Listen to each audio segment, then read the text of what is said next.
That says we're up. So let's see. Let me go back to the actual YouTube and check.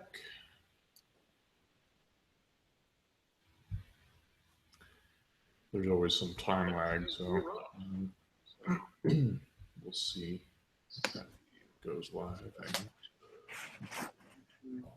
Steemit, you get a post ready.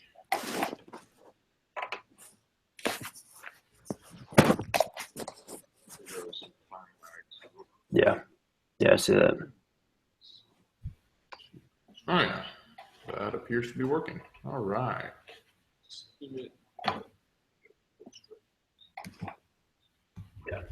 Yeah, I see that. Oh, now I've got to shut off the audio for the.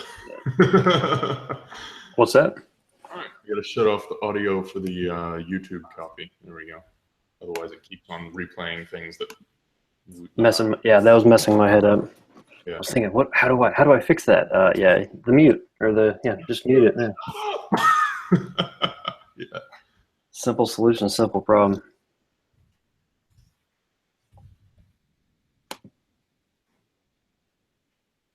I'm gonna plug in my laptop real quick, just in case.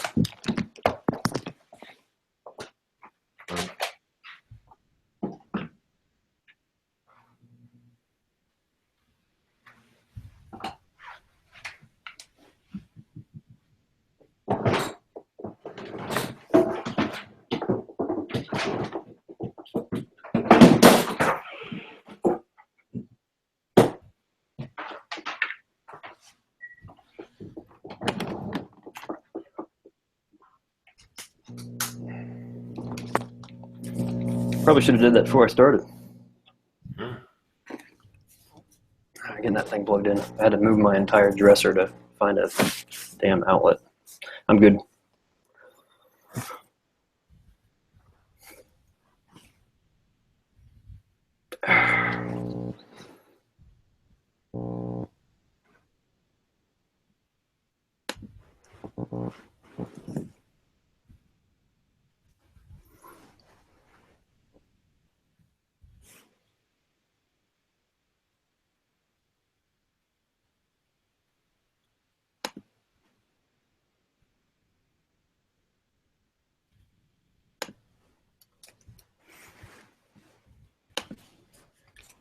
If I were smart, I would have put this up before I did this post before I put this thing live, but oh well. Once it finishes the video, you should be able to crop stuff out, right? Yeah, we should be able to cut off the beginning. Cool. And if we can't, then I'll just stick an annotation on it saying, like, nothing was going on. Yeah, do the URL start 5 minutes in.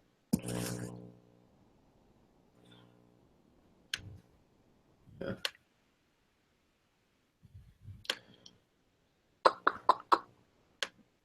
So I'm just calling this thing a live stream for now, and a new name later. So it's going to be called a live stream. That works. What do you want to title it? Title it? Yeah. Gotta have something catchy. We gotta have something catchy. Like the great debate thing with Tone Vase was, I think that helped, but like I don't know. I just called it live stream at Blake Miles / at ModPro. That works. Going super lazy with it. All right, and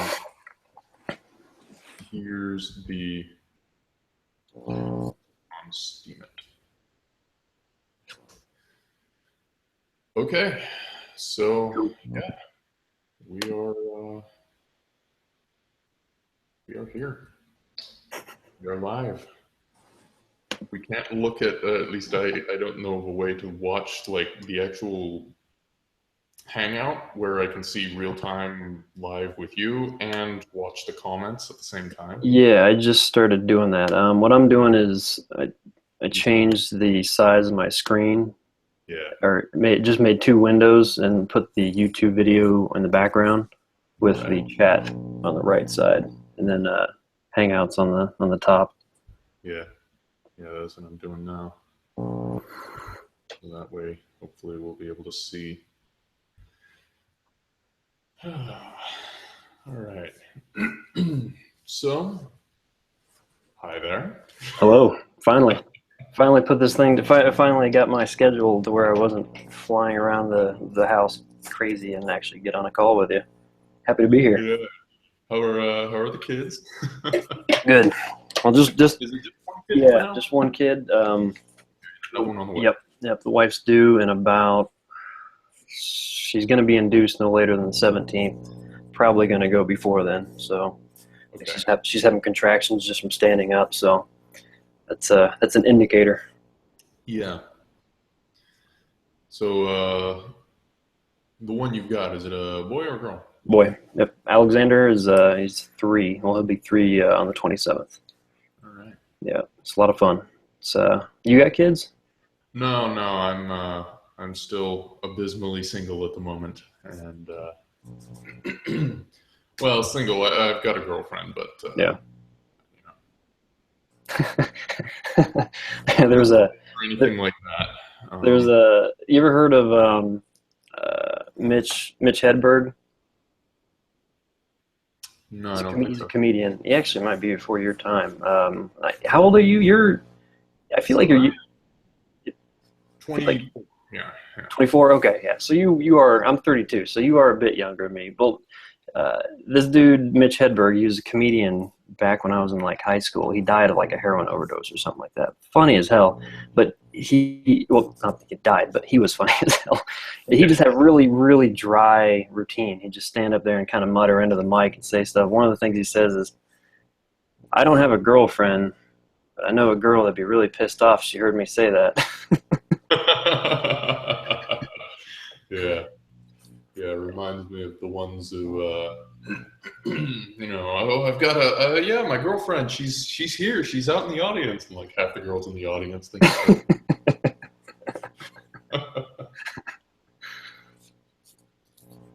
You know, sort of the opposite effect there, but Yeah. yeah. So, all right. So, what do you do? Right now, I work for a company called Stabilitas, and we have an app that helps security managers keep track of their people globally, and also reports on risks. And what we're working on is we're teaching a natural language processing algorithm to identify significant events that we pull in and push it out to our clients to let them know if there's a dangerous event in their area that they need to be made aware of. And a lot of different features off of that same topic, but the big idea of it is helping companies and individuals, organizations, whoever travels with their security risk profile, so they can keep track of things. And if something bad happens, there's ways to verify that your people are safe, or if they're not safe, then you know at least where their last location was. And there's also ways to send panic alerts. And if you can request check-ins from people, so if there's an event, say Paris, you can send a blast check-in request to everyone in Paris, and if someone doesn't check in, that's something to be thinking about. Maybe there's a reason they haven't checked in. So lots of different tools and features. But so I'm the title is a director of support, and I'm working part-time from home on it. So we're still a startup, and I'm kind of a liaison between customers and the tech team, and just doing a lot of utility type stuff. Right now I'm writing documentation for the app, and I'm actually putting together some ideas on how to incorporate Steemit for one, but also just blockchains in general into the app and see. I think there's a couple of ways that it could be implemented that I'm working on. So talking with the boss to see if we can make that happen. All right. What about you? Well, I just made the actual like YouTube video public instead of unlisted, so maybe Cool. more people will find it. I don't know, but all right. So what I do is I am a co-founder and CTO of a startup called Follow My Vote. That's Follow My Vote. I always say it quickly and people don't. So yeah, Follow My Vote, as in you know, FOLLOW, my vote. And so what we do is open source end-to-end verifiable online voting software using blockchain technology. And not to go into enormous detail on that, because it's a rabbit trail that I will go down that rabbit trail forever, and and people flee crying. So no, but it's all blockchain based, and there's lots of use cases. I mean, the one that everyone immediately thinks of when you say voting is political voting, right? Yeah.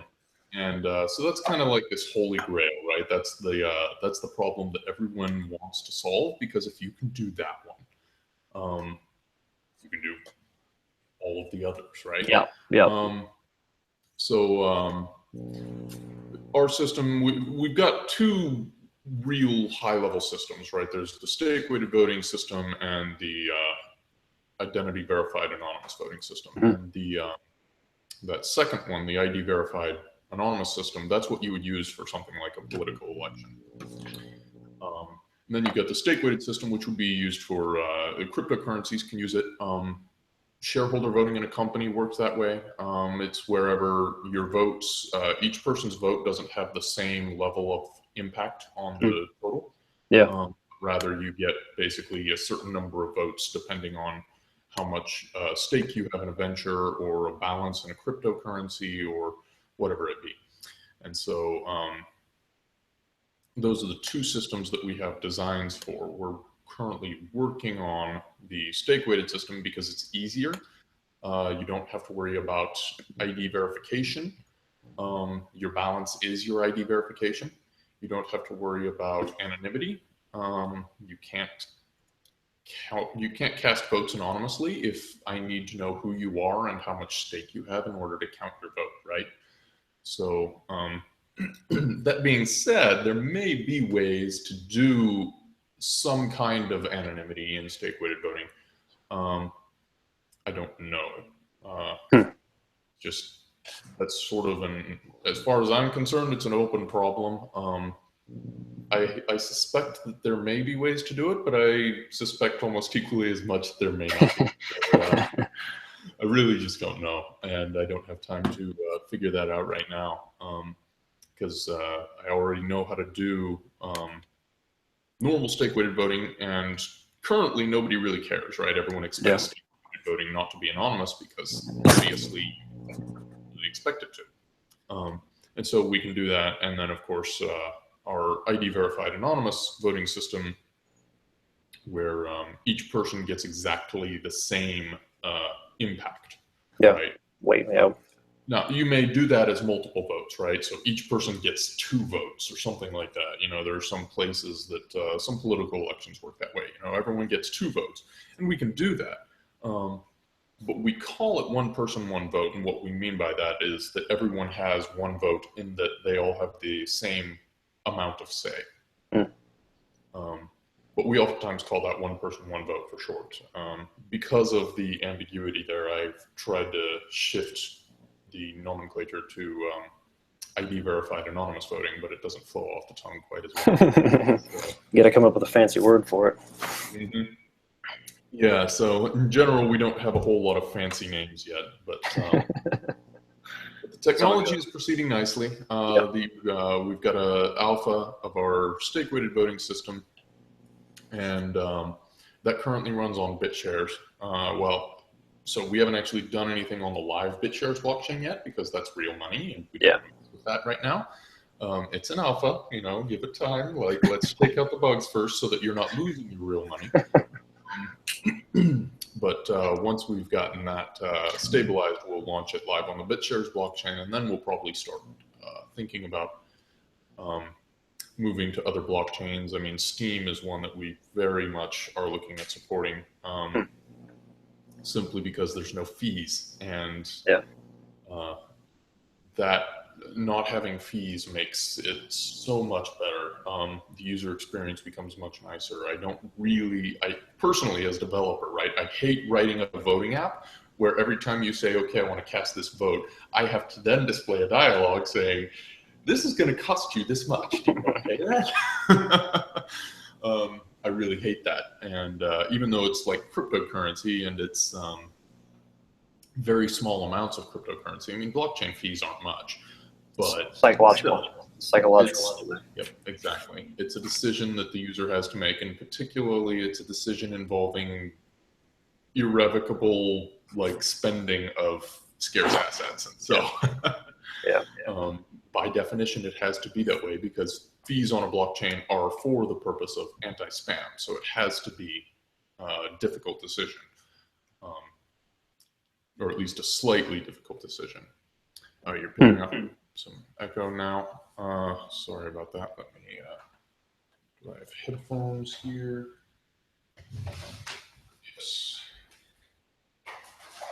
Like I said, I'm not dealing with just an awesome studio, so I'm just kind of hacking things together as I go. But hey, once the Steam price starts rising a little bit more, maybe we can afford a nice little.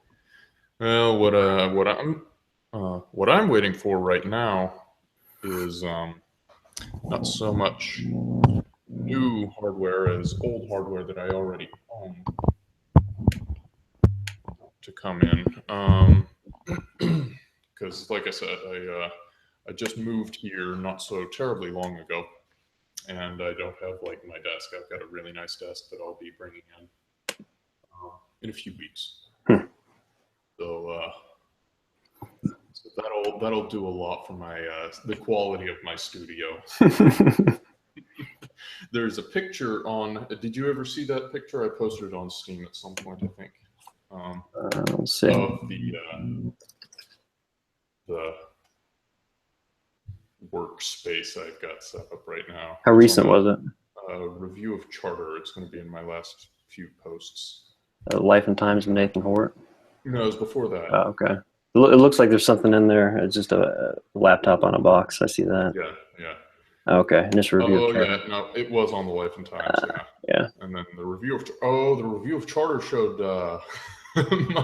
my desktop setup. Nice, my desk. nice. Yeah, that's right. Okay, yeah. Life and Times showed the actual, Life and Times shows what I'm actually talking to you on right now. So that's about as ghetto as my my mining rigs I got out in my garage. Those are just sitting on some metal crates and some giant fans blowing on them. Yeah. So anyways, it gets the job done for now. That's right. That's right. Get the job done. Do have a nice chair. So that's the. I'm standing up. I like to stand up when I'm talking. I don't know when that started. I think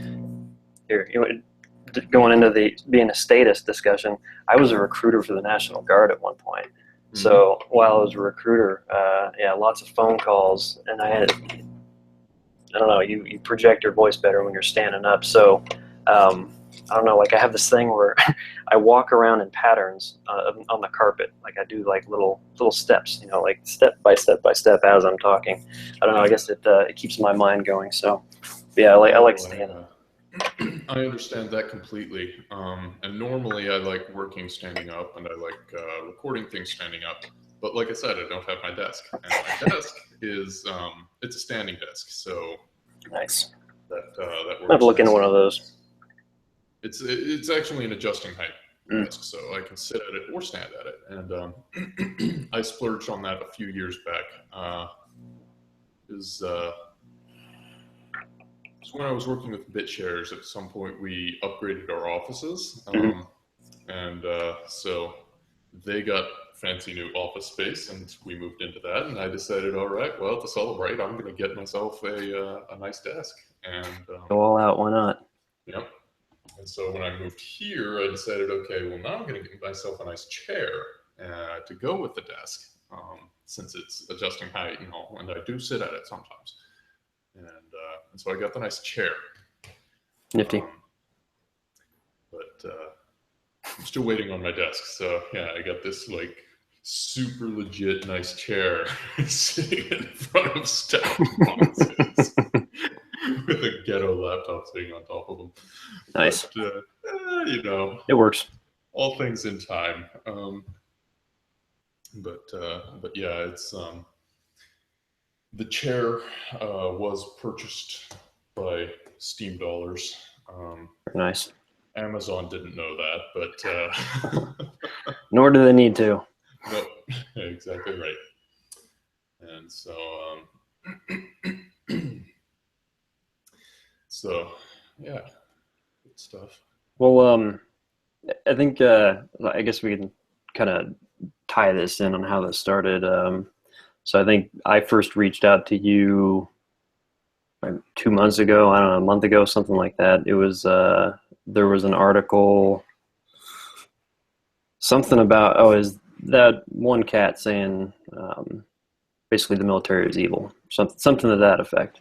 And I did a response post arguing that, you know, with what is likely coming, what drama is likely coming in chaos, making friends with former veterans and making allies with former veterans and different demographics, making allies with former veterans would be a wiser choice than, you know, basically saying they're just a bunch of program killers.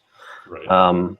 And part of my reasoning for that was I see the anarchist, libertarian, whatever, any movement in that strain. From my perspective, I see us as natural allies, strictly because individual liberties is what I'm all about. From my perspective, I see that as an ideal for America. You know, what America, the idea of it, that was an ideal situation from my understanding growing up, and just understanding the Constitution, reading through it and understanding what they were aiming for when they originally wrote it. What it is now is another story, but the bottom line is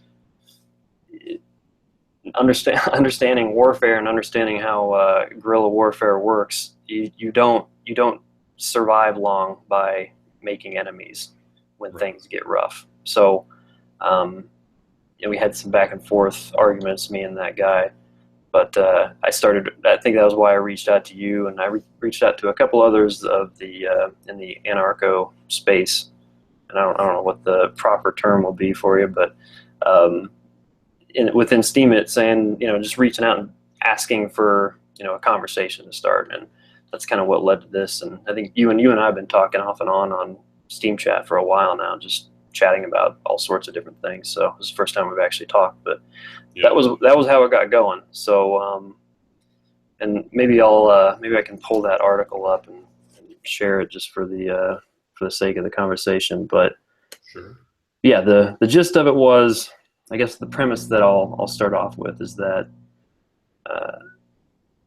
considering veterans to be the enemy or unenemy of individual liberties and individual rights is not only an unwise move from a strategic standpoint as far as political movements go, but it's inaccurate, because I don't know a whole lot of former veterans, specifically special operations types. You know, the ones that the brotherhood I come from, there's not we hate tyranny. I mean, that's the sort of thing we dislike. We go after that sort of stuff, and we prefer to have more freedom, not less freedom. Um, so I think it's the argument for me just stems on how do we reach that, and how do we eliminate the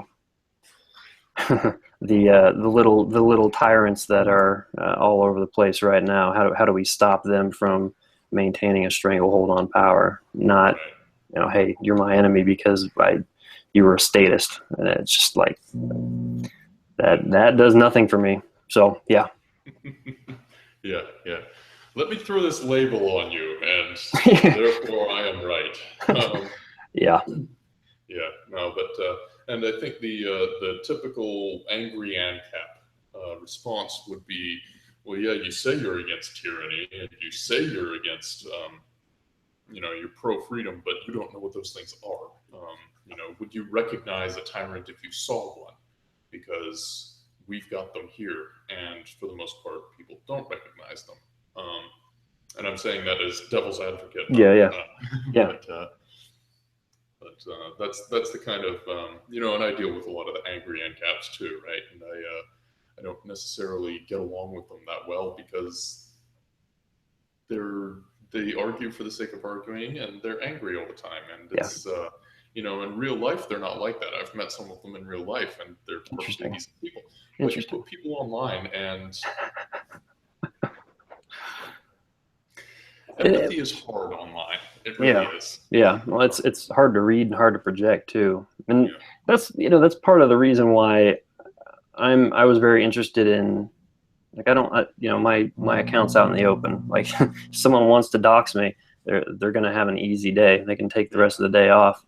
So, and part of the reason is that, like, I stake my name, the things that I say, I stake my name and my reputation to it, because I'm not out there. I'm not trolling. And I think how I define trolling at one point is it's on a Venn diagram. That's where antagonism and dishonesty meet in the middle. That little shred right there is trolling, because you're just trying to get under people's skin, even though you knowingly extrapolating, being slightly dishonest just for the sake of antagonism. And I try not to do that, because this is my name, this is my reputation, and that's not what I do in real life anyway. So it's good, interesting to hear that the online personas and the online personas of what you're talking about are different. Yeah. Well, and that's something I've been observing for a long time. Is just why are people so argumentative online? Because you peruse social media, right? And you just see these arguments that all get spun up, and it's like, nobody talks like this in real life. I mean, nobody, like, somebody says something, and then somebody immediately, no, you idiot, you're just spewing this bile, and it's like, why are you doing this? Like, you don't do this to somebody just in the same room. You only do this online. And why is that?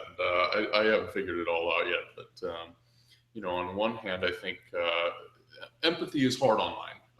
There's not a human there. There's just a text, and it's hard to empathize with a string of text. And there's also the fact that empathy is two-way, right? I mean, I have to be, if you want to empathize with me, I have to be human enough in your perception that you can empathize with that. And it's when your medium is text, it's really hard to present yourself as enough of a human being that people do that. None of this happens at a conscious level. I mean, empathy happens in the mammal brain, and it all happens subconsciously. The human brain, the rational brain, can override it and say, like, hey, I'm going to dig in here and try to override this process and make it work the way I want it to. But normally you don't have to do that work. And so we're not used to doing that work. But it's interesting, and I'm not always good at this, but it's interesting always to try and explicitly tell yourself to do that work, right? To find what's human in the person you're talking to, and to present yourself as human, rather than just this little box of ideas that keeps on spurting out more text.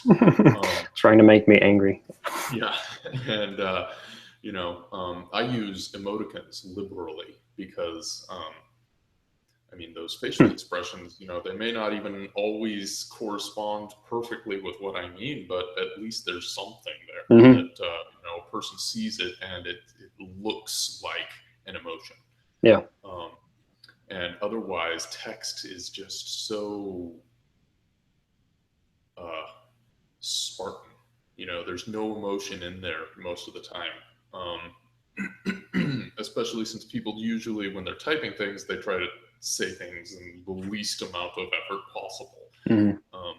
Whereas in actual everyday language and talking to people face to face, you don't say things in the least words possible. You usually just waste enormous amounts of words to get the right idea across. But in text, you don't bother doing that. You just say exactly what you wanted to say. And so it's a very dense, sparse, it's just the information that you cognitively, like at the rational level, wanted to put out there, but none of that emotional, none of that humanness gets put into that text unless you intentionally put it there. And it's that two-way, it's the constant stream of the two-way communication that the goals are to try and get your idea across, understood, and possibly accepted. And having that face in front of you, having that person in front of you, you can gauge, you can read the audience. I mean, that's pretty much all it is. Yeah. And yeah.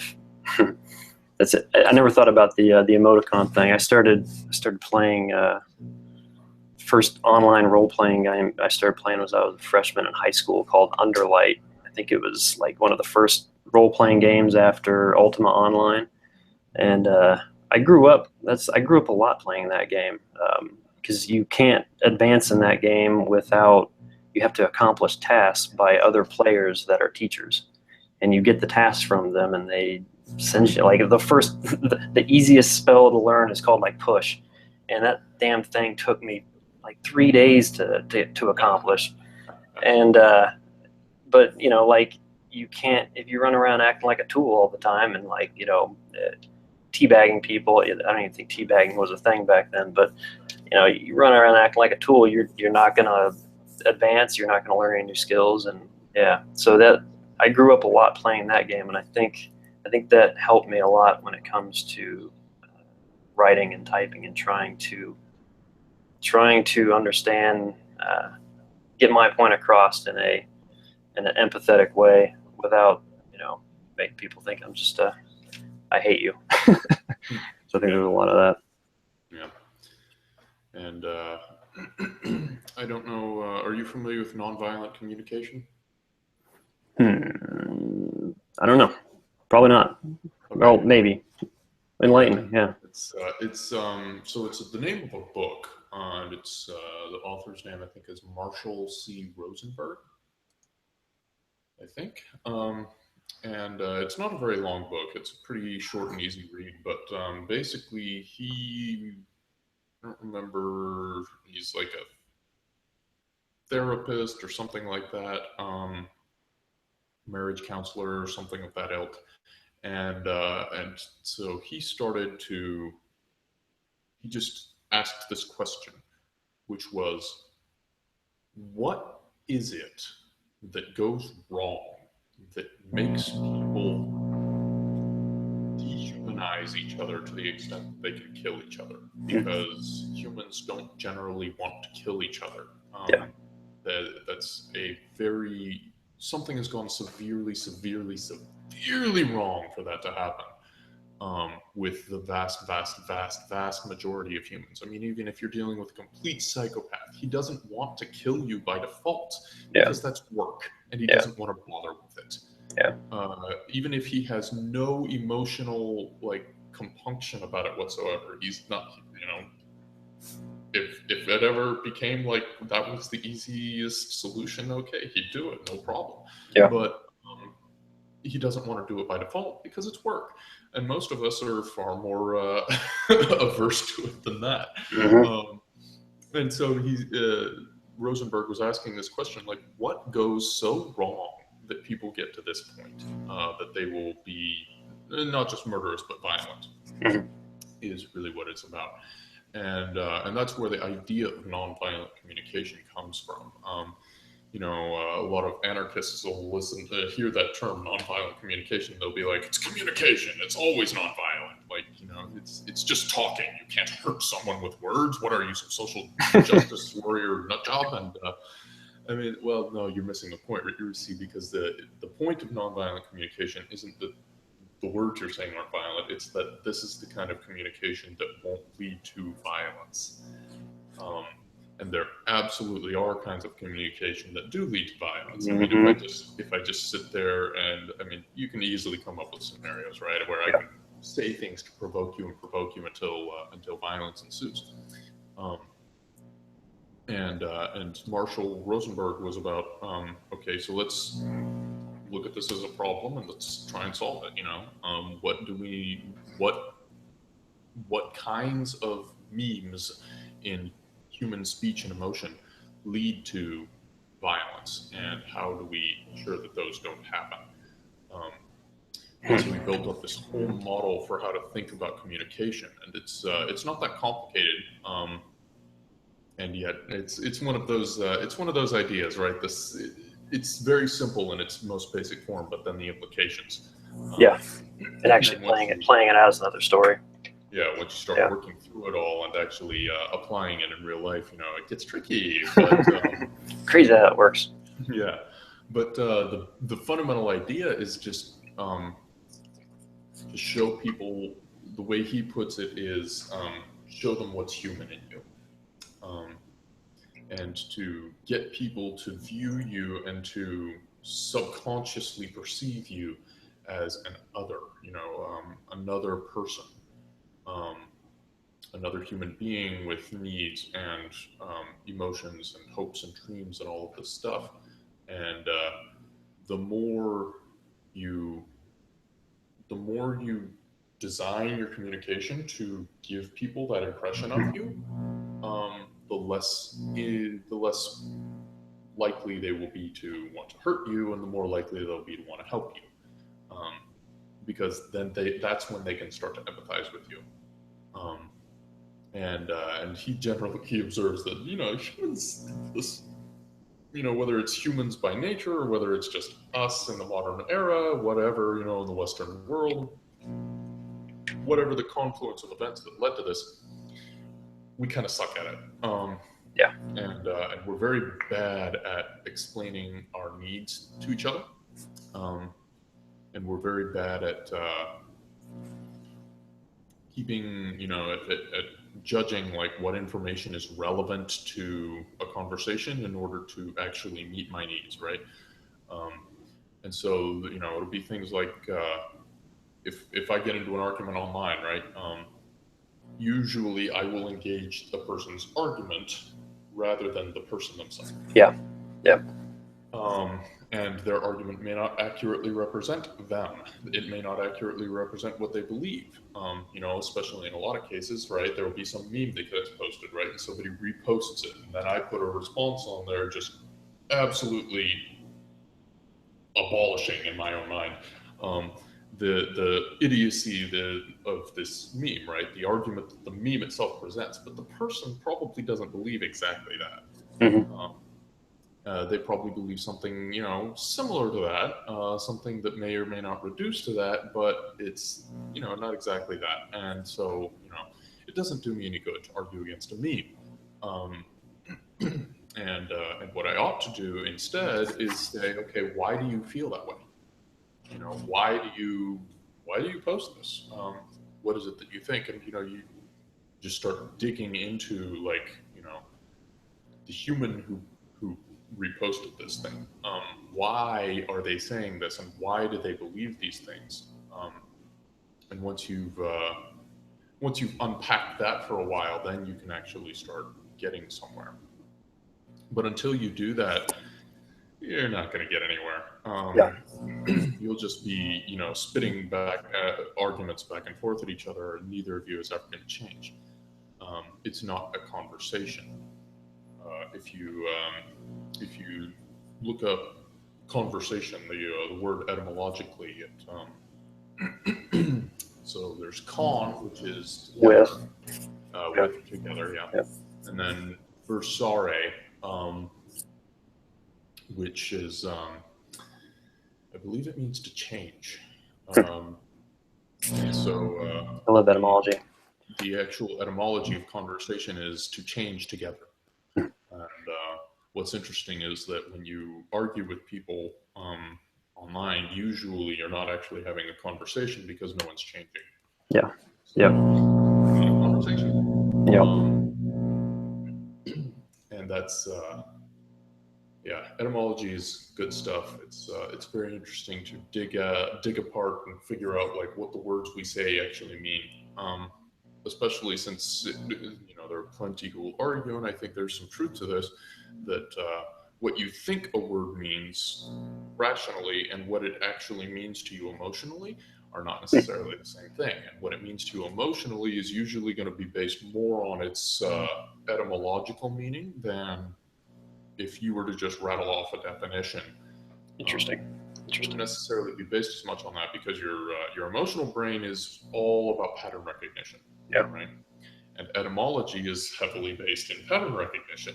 Okay, this particular sequence of sounds, where does this come from? Where else do I see this? What what other emotions are tied to that? And the rational brain generally has no idea that this stuff is going on. It's really entirely, well, not entirely, but it's really very oblivious to what's going on in the rest of your psyche. And there's a lot of that's very old knowledge, and it's also kind of new knowledge. I think people are starting to rediscover it. There's a lot of very, very, very old occult study traditions that understood this stuff. And of course, then we had the Enlightenment, and everyone said, aha, well, if it's not from the scientific method, it can't be true. Which is obviously nonsense. That's a genetic fallacy, right? Well, it didn't come from here, so it can't be true. And what's also interesting is just because it doesn't actually make sense, so the reason someone believes it is obviously irrational, doesn't mean it's not true. Yeah. It's so you've got newer psychology. You're starting to see these newer psychologists are rediscovering a lot of these old ideas, like the brain being multiple parts, right? And basically human behavior being the confluence of multiple actors working together. There's the rational actor, which we all think is us, but then there's the irrational emotional actor, which actually controls most of our actions. And I don't remember the name of the book, but somebody in some book describes this as being, you think, every person is a rider on an elephant, and you think you're the rider, but you're actually the elephant. And the elephant goes where there's food, it goes where there's water, it goes where the temperature is nice, it goes where it's comfortable, it goes where... It's a very good analogy. It goes where it's happy, and it does generally what it wants to do, and you think you're the rider sitting on top, because when you tell the elephant, hey, I want you to go over there, it will.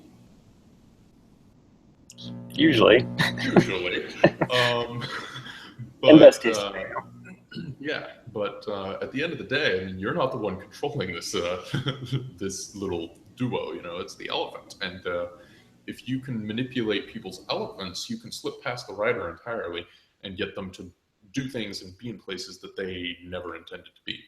Interesting. And really, of course, it's the elephant who makes a lot of the real decisions. Yeah. Whereas the rider only thinks they're in charge. And to an extent they are, but they have an overriding control. They have a veto power. Yeah. If they don't choose to exercise that, then that elephant's going to go and do whatever it wants. And then there's the book Thinking Fast and Slow. Have you ever heard of that one? It addresses the exact same phenomenon from a different perspective, and it addresses it from the topic of problem solving, or how humans process questions. So whenever you his observation was really that there's basically two brains going on. There's actually three, but we'll let him slide.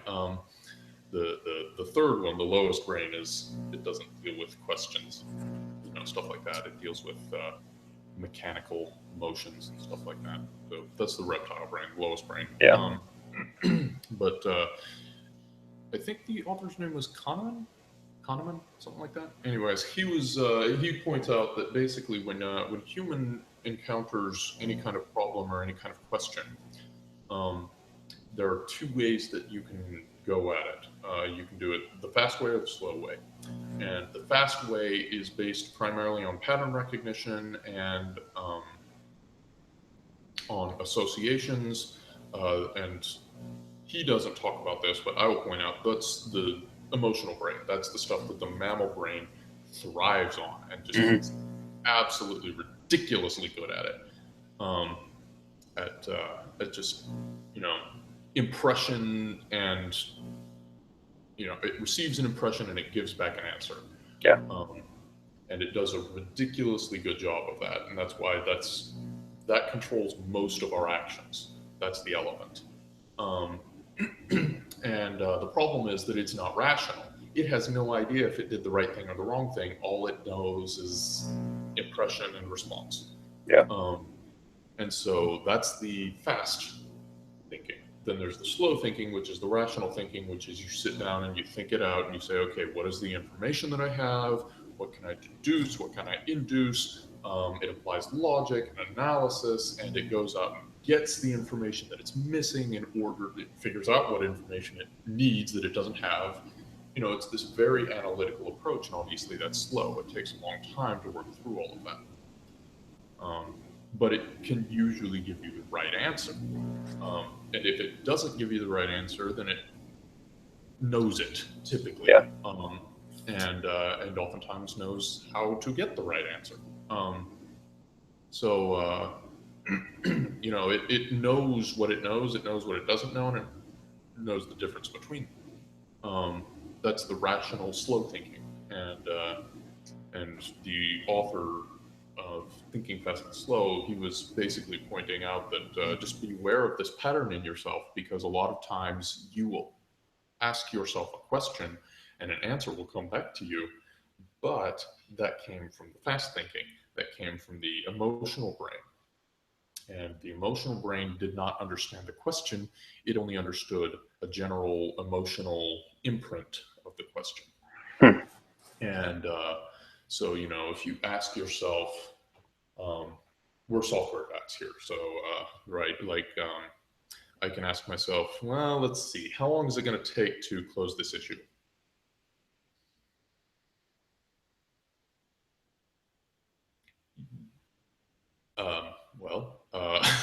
I don't know. That's a really hard question. How long is it going to take to close this issue? Well, if I'm going to think about it slowly, it's going to be,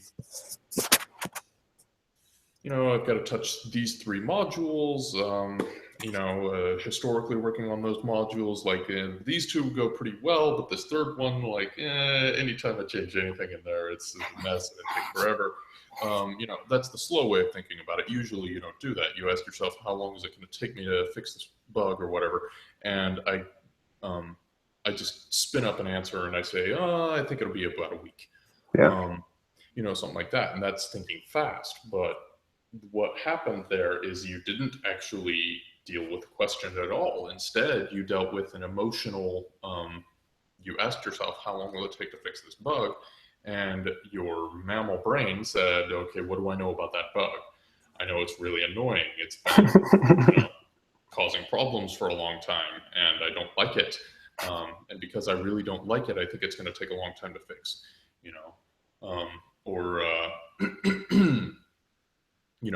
I've seen it a couple times and it hasn't been that big of a deal. It'll probably be real easy to fix. And that's the emotional brain, but it's answering a very different question from what you asked. You asked, how long will it take to fix the bug? And it gave you an answer, which is basically, how do I feel about this bug? Yeah. And how familiar am I with this bug? And so it's giving you back a very different answer, and you your rational brain just takes that answer and constructs a response that makes sense out of it. Oh, Yeah. I feel really bad about this bug. It's probably going to take a long time to fix. Oh, this bug doesn't bother me very much. It's probably going to be easy to fix. And so, yeah, that'll be like 3 hours, you know. That's the liberal estimate, you know. It'll probably be, it'll really be 5 minutes, but I'm going to say 3 hours just to give myself time. And 4 months later, you know how it goes. So sounds about right. That's thinking fast and slow. Now I'm trying to remember why I got onto that, but I think it kind of started off with the nonviolent communication. Yeah. And just empathizing, I guess, with people. Yeah. Well, I think what you said about. Oh, go ahead. You go ahead. I was going to say the finding the roots of people's issues, or finding the roots of that's the key point, and that's I think some people do that instinctively. I think some people avoid the snares and the booby traps that are set up around the language that's coming in, and start to think about why is it coming this way, and you know, from what drama have they had in their past that's brought their psyche to go this angle at me. And I think so. I think one thing that is important for me, that it frustrated me in that in the argument style, or even just the ANCAP perspective on the military, is the perception of the military is largely based on the movies, I guess. But like me in particular, the background I was in Army Special Forces, which is Green Berets. So our entire purpose is to go into other countries, build relationships with either the government or insurgents, and fight against insurgents or fight against the government. So to accomplish those things, you can't walk into a situation like that, being, you know, a white gringo such as myself, and come at them with you know, any air of authority, superiority, any of that stuff. You have to humanize yourself, or you're going to end up dead, because those types of scenarios require the ability to build relationships with people. And as you do that, as you build relationships with people and grow in rapport, you know, that fancy word that gets thrown around a lot, building that rapport and building those relationships, it changes your perception of both the enemy you're fighting and the people you're fighting alongside with. You know, especially if they're, like when I was in Iraq, we were working with the Iraqi Army Scouts, and you know, we would go out and do operations, and then we'd go back and hang out with them in their team house and drink chai with, you know, like that much tea and that much sugar, and watch their satellite TV together, and we had a strong relationship with them. We could trust them, and they trusted us for the most part. There were a couple guys that we knew were up to no good, but you know, I understand all this, and the worst day we had over there was the Iraqis went on a quick trip. I don't know why they were going this way, but they drove down the road in their vehicles, and once they got about 2 miles away from the city, they're in a neighborhood, and they got hit by an IED. And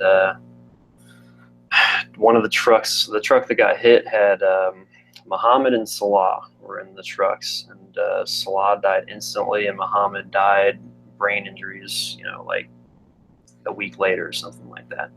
And you know, that was the only no one from our team got killed while we were over there.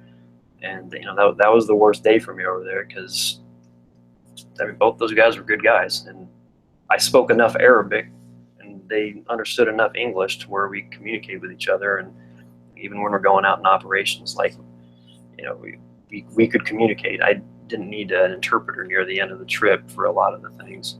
So it's, for me, like seeing how the enemy, and I want to get into that later too, because the enemy, from my perspective, is a real thing, and it's not, humans aren't the enemy. It's a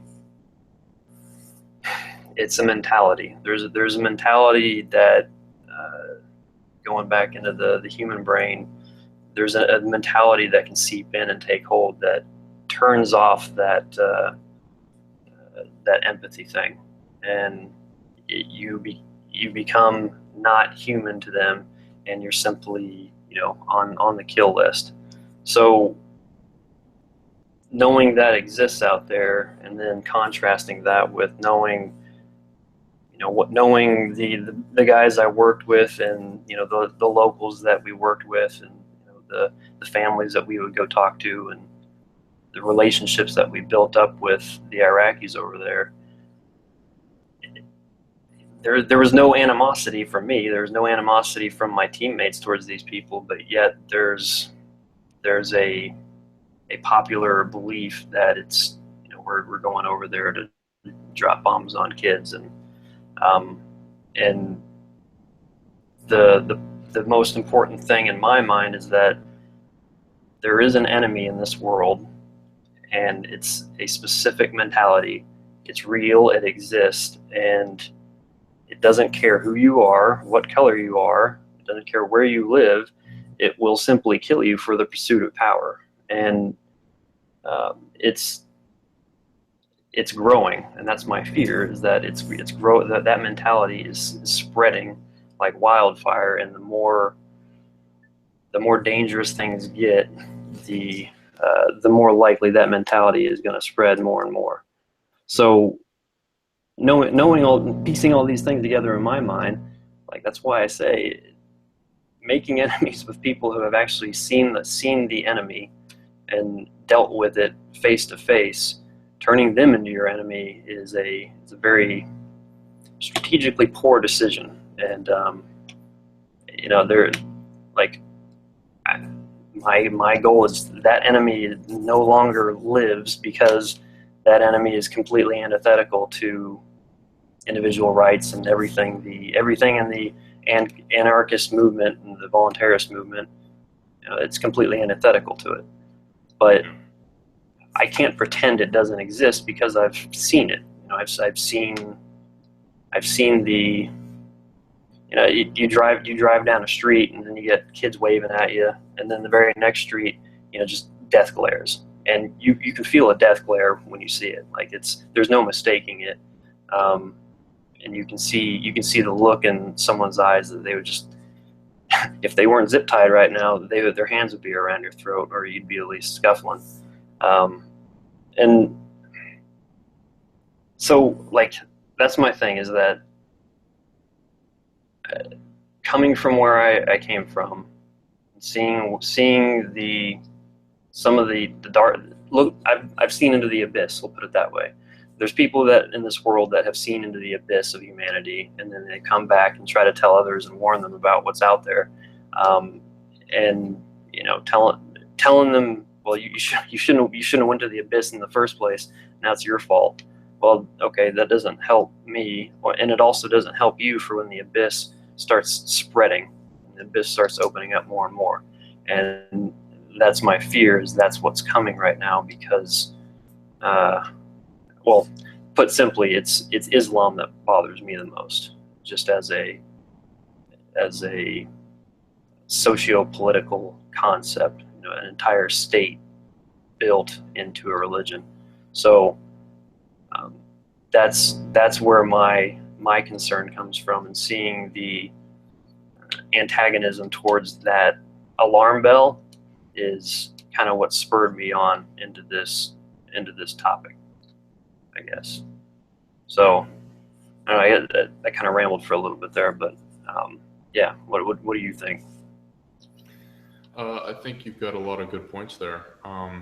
I definitely agree that the way your average ANCAP seems to address um, police and the military, I mean, it's a very simple-minded approach that they take, and it's very much just based on this typecast of, oh, police, bad guy, oh, soldier, bad guy, and it doesn't open up to any of the complexity of a human being. Um, and also, just, I mean, the military is freaking huge. Like, that's one of our problems is how big it is. But, I mean, that means there's a lot of people in it doing a lot of things. Yep. And most of them are not doing anything that they could even begin to detect as being malicious or evil. They are a cog in this giant machine. Mm-hmm. And I understand, of course, the ANCAP argument is, well, yeah, you're a cog in a giant machine. You don't understand who it is you're working for. You don't understand what it is they're working towards. You're just doing your job.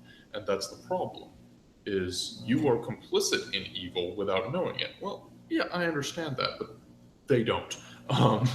And in a lot of cases, they're also there are soldiers who are doing good things and they're helping people. A lot of times the boots on the ground. I mean, the orders come down the pipe, and what does the order say? It says to help this guy.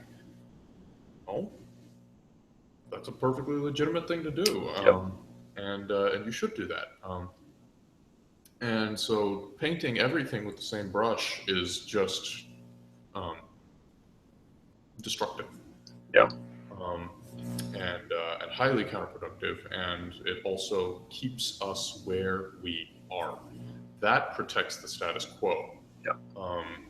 It's when you actually start to break down those boundaries and break down those barriers between people that you start actually disrupting the status quo.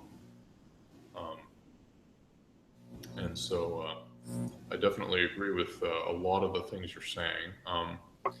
My dad was in the Air Force when I was a kid, when I was born, and he retired not so terribly long into my life, but I mean, my dad's not a bad guy, you know. I mean, he's, I may disagree with him on a number of things now that I'm all anarchist, but he's, I mean, he's a classical conservative, you know, generally distrusts government, and you know, he's got his head screwed on straight on a lot of things, and I think a lot of people in the military are along those same lines. You know, they don't necessarily trust government. They don't necessarily, you know, they will look at things beyond the surface level a lot of times in ways that civilians don't, because they've never had to. They've never been in those hard situations where somebody, you know, I mean, any one of these people in the room might be wanting to kill me. And I've got to figure that out and, you know, work in that situation and stay alive and also accomplish the objectives. And to exist in that environment, you know, it just trains a whole different psyche.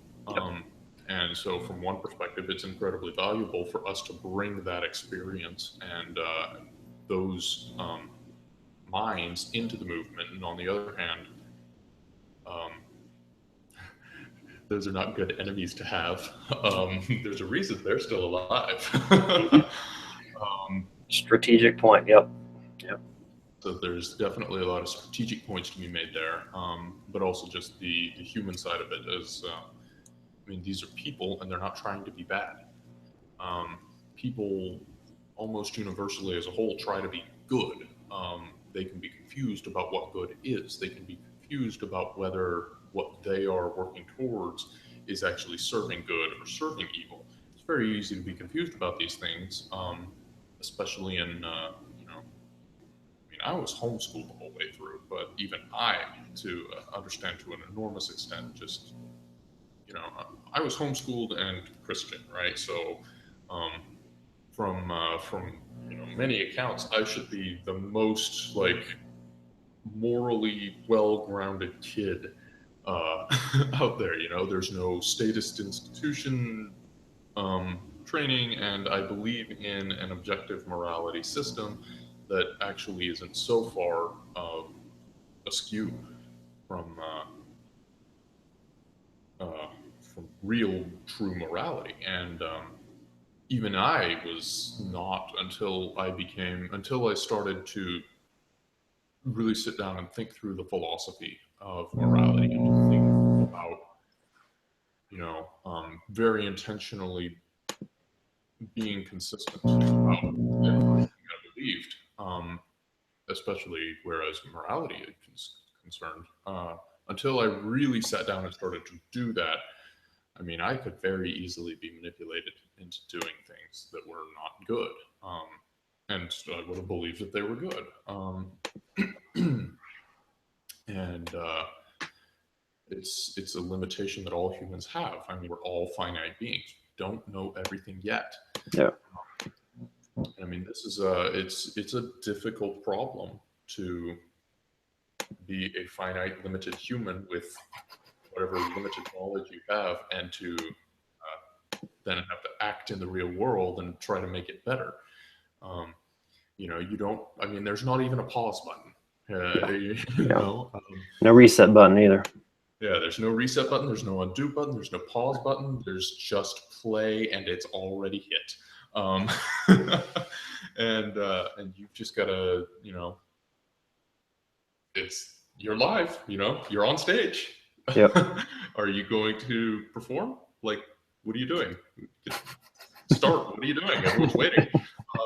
I don't know. Like, what am I supposed to do? We're all just kind of dropped into this scenario. And I mean, childhood is supposed to be that time when the stakes are low and you can learn those lessons. But as a whole, I mean, I think I honestly believe that I had about the best possible, well, not the best possible, not remotely, but within the general spectrum of childhoods a kid can have, I would say in the culture I'm familiar with, okay? And I don't like talking about other countries because I didn't grow up there. I haven't lived there for years and years. I don't know. I just don't know. Yeah. Things are fundamentally different in other places. But in the cultures that I am familiar with, here in the States, I mean, most kids, they don't get a very good, as a kid, you're not trained on morality. Even in the church, you are trained on a form of morality, but it's a very much rote, rule-based morality.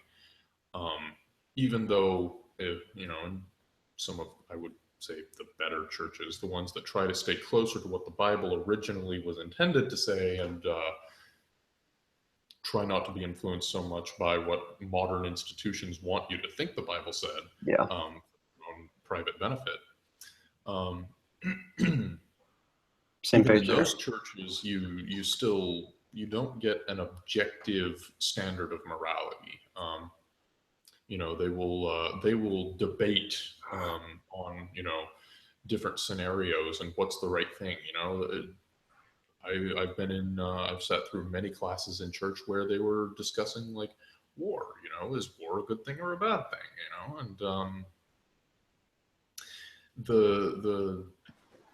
I mean, it's a legitimate question. You can't paint all wars with the same brush, even.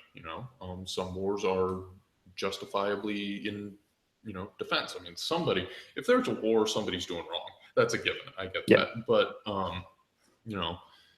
and it could be that everyone's doing wrong, which I think all the wars in about the last century have. Everyone's got a hand in that on that too. Yeah. Yeah. There's only been bad guys. There have been no good guys. But I mean, in some wars, it's very easy to imagine a scenario where you've got a war-like situation, and it's a very much one-sided, aggressive action against a peaceful group. And so you can't paint all wars with the same brush. But I mean, I am equipped to ask the right questions, at least, to say, okay, here is a war, right? Is this a good war or a bad war? I mean, all wars are bad because there's somebody doing wrong, but is at least anybody doing the right thing, and who should I be backing up, right? Mm-hmm. And even in those church discussions, I mean, nobody understood the morality to ask the questions of, is there a right side in this, and who is it?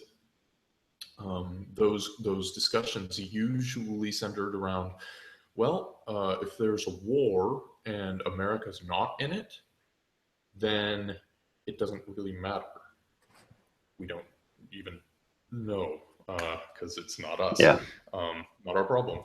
If there's a war and America is in it, then America are the good guys and everyone else are the bad guys. Yeah. Unless they are aligned with America. And that's as deep of thought as you need to put into that question. Yeah. Then the only thing you need to discuss is, how do we justify what America is doing from the Bible? How do we prove that America is doing the right thing? And obviously, that's just an absurd way to address that issue. And so I think on the one hand, the church has a lot of, and I treat, I will say, originalist Christians, the ones who, like I said, they try to follow what the authors of the Bible intended for the Bible to say. The ones who do that, I think that they are, in a lot of ways, similar to, as you're saying, the veterans. They are our natural allies. They should be our friends. The Bible is incredibly anarchistic when you really dig into it. I mean, yes, there's stuff in there that just, for me as a philosophical anarchist, it doesn't compile. I don't get it. Like, why? This should not be here. It's obviously wrong. Yeah, I get that. It's in there. It's relatively rare. The vast majority of it is things like, I mean, if you look at Jesus, love your neighbor. Take care of the sick, the needy, the wounded. Pure and undefiled religion is this: visiting orphans and widows in their distress. I mean, that's the kind of thing that the kind of things that Christianity is all about, in an originalist interpretation. And it's not about, you're doing wrong, and I need to figure out whatever manipulation casting stones to get you to either change or cast stones. I mean, there's so many Christians that you almost see this manipulative spirit in what they're trying to do, because they don't care. Like, I don't care if you actually understand the truth. I just want you to look like you do. Mm-hmm. I want you to show up in church on Sundays and sit in that pew and sing the songs and take the communion, and be a good little Christian. And I don't really care about anything other than that. Did you are you checking all the boxes? Yeah, check the box. Yep. And whatever is necessary for me to do to get you to do that, I will do, to manipulate you into that, or to coerce you into that even. I'm not saying this is a prevalent attitude, mind you. That's not a common attitude. Normally, they're much more emotive and much more level-headed about it. But sometimes you see this, and there's not these strong principle arguments against it. Mm-hmm. And I think a lot of times that's the issue, right? And I mean, I'll say the same thing for Islam. I mean, obviously, some Islamists do terrible things in the name of their religion.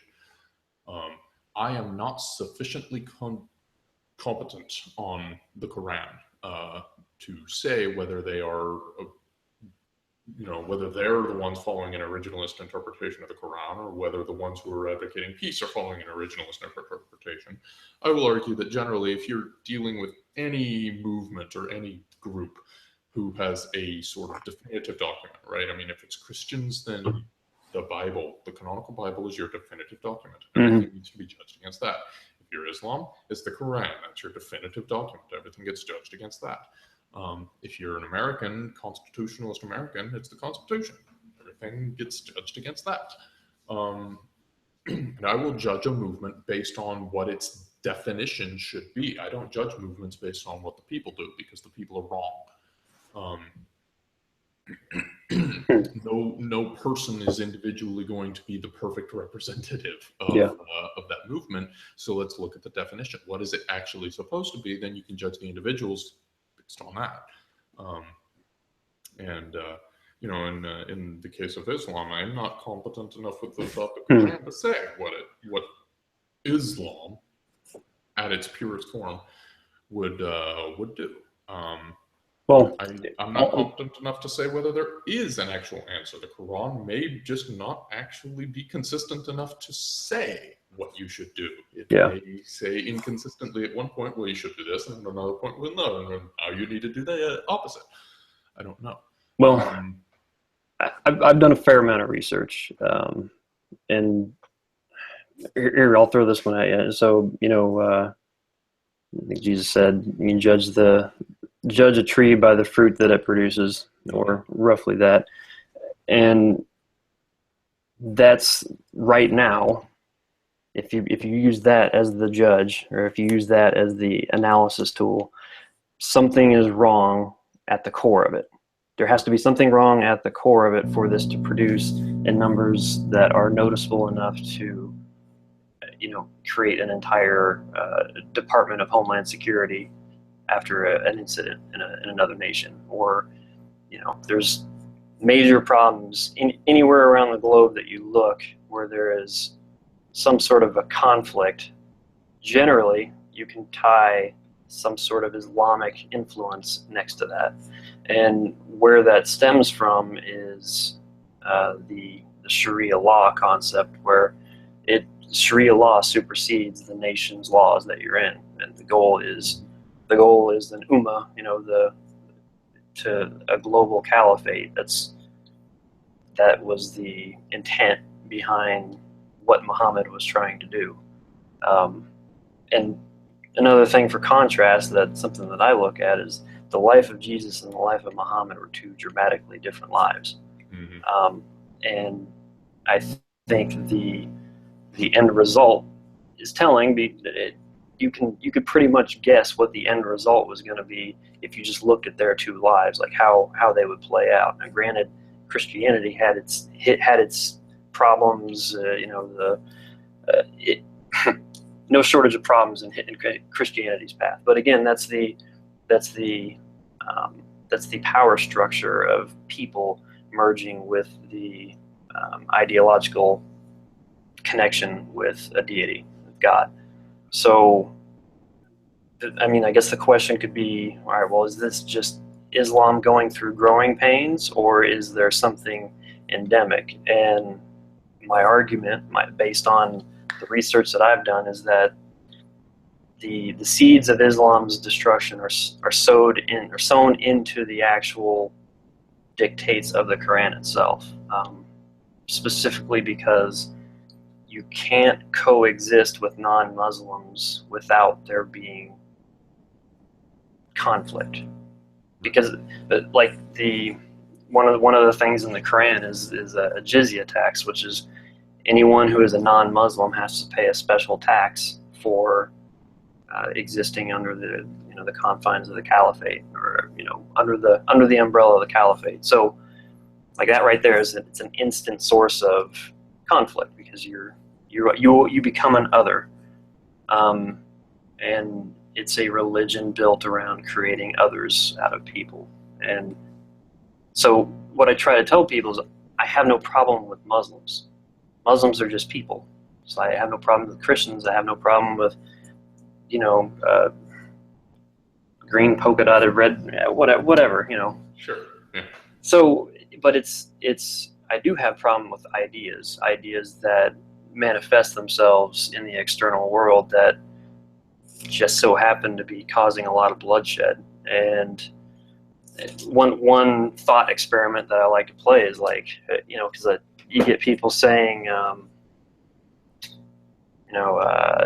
it's the people like ISIS, for instance, they're not real Muslims. Well, see what happens if you go and try to tell them that they're not real Muslims. Just try and do that. See what happens. it's not going to be a good response. And if you still have your head when you come back, it's because you probably called them on a telephone to tell them, because that's the sort of thing that, you know, they are the true believers in what they're doing, and how they accomplish it and what they're working towards is all written into the one book of value in their lives. So it's, from my perspective, it's, you know, people have issues with Christianity, and I've seen it a lot on Steemit. You know, there's no shortage of people, you know, bashing Christianity on a regular basis and saying, you know, how destructive Christianity is, or even just a belief in God. But when I bring up Islam, you know, there's a deflection. Like, well, yeah, but look at Christianity. I'm not talking about Christianity right now, because I have definitive, objective evidence that I can point to that says something bad is going on right here, and by not acknowledging it, you're keeping yourself blind from a potential security risk. Because again, my mind thinks in pragmatic perspective. I think in security. You know, that's just how I think. So.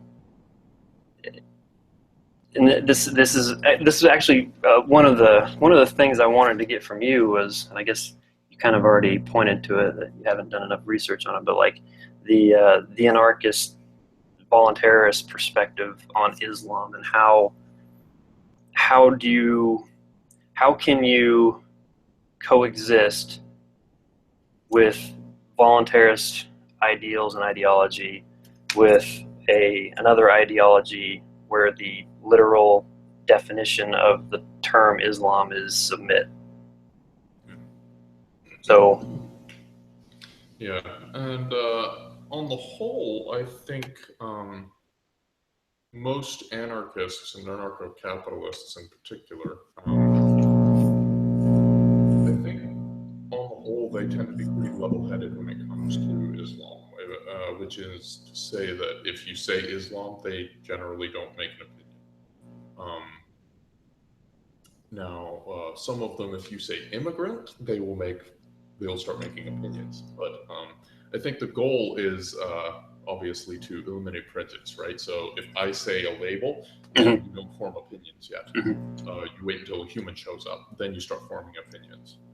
And I think most anarchists tend to be pretty level-headed when it comes to Islam or Muslim or any of these terms, right? They don't immediately prejudice themselves on what what their opinion about that person is. Yeah. It becomes more of okay, well, let's talk about what you actually believe, and what is it that you advocate, what is it that you stand against, these kinds of things. I think most of them tend to be fairly level-headed about that. Much more so than they are about like military, right? You know, you say soldier to an anarchist, and immediately it's like, you know, this evil Nazi order follower who's just you know, he'll do anything without goose stepping. Yeah, they hear goose steps. And so, and of course, the same thing with cops, right? And I'm personally trying to be more level-headed about these things than I have recently been or historically been.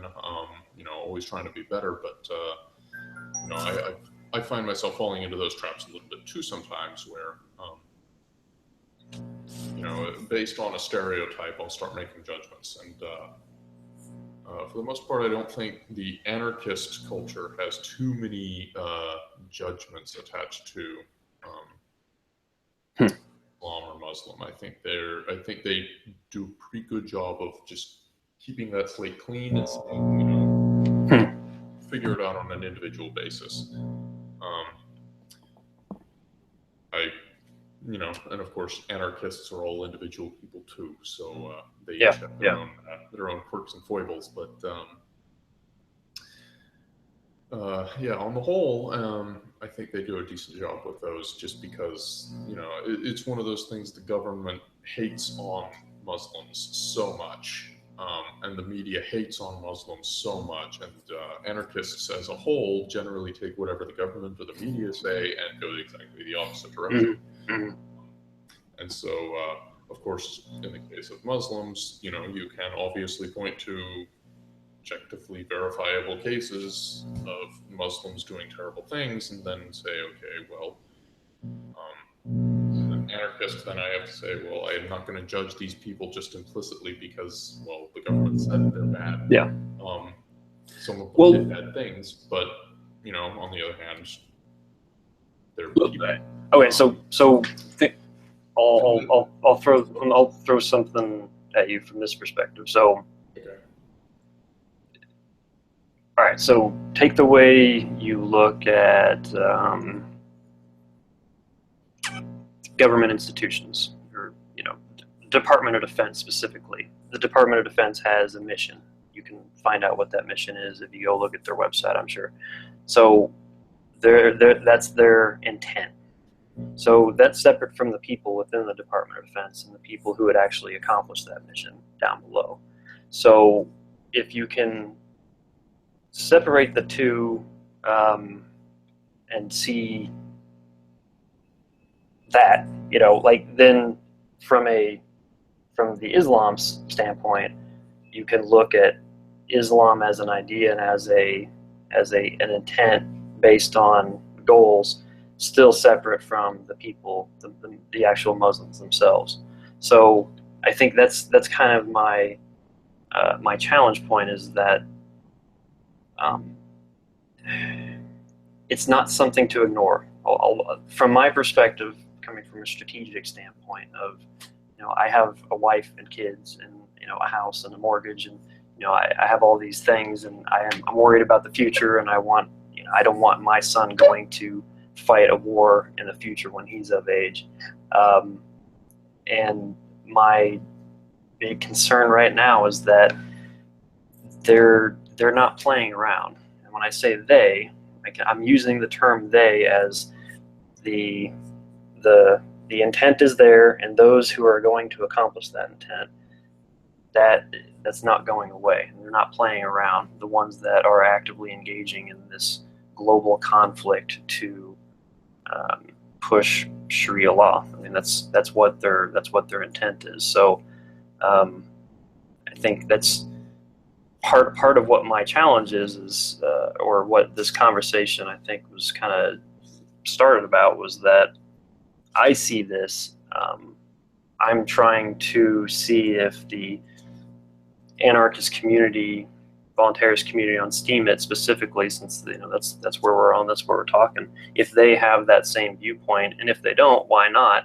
And if I'm wrong, tell me why I'm wrong. So I think that's kind of the conversation I wanted to start. But it's, for me, it's not about Muslims. It's about the intent that can easily be derived from a number of places within the founding documents, like you said. There's really not a whole lot of mistaking what the intent is behind there in a lot of spots. And parts of it are confusing because it bounces around. It's not like the hadiths are written. It's different. They're just kind of scattered. But there's a lot of things in there that if you read them and then you read what's going on in places like Syria, where they're doing mass executions and throwing people off buildings for being gay, it's like, oh, I can understand why that's happening based on the documents that I've read thus far. And so for me, part of the value, I guess this kind of goes into my value proposition on Steem, is what the hell can I do that's useful to the community and to the ecosystem?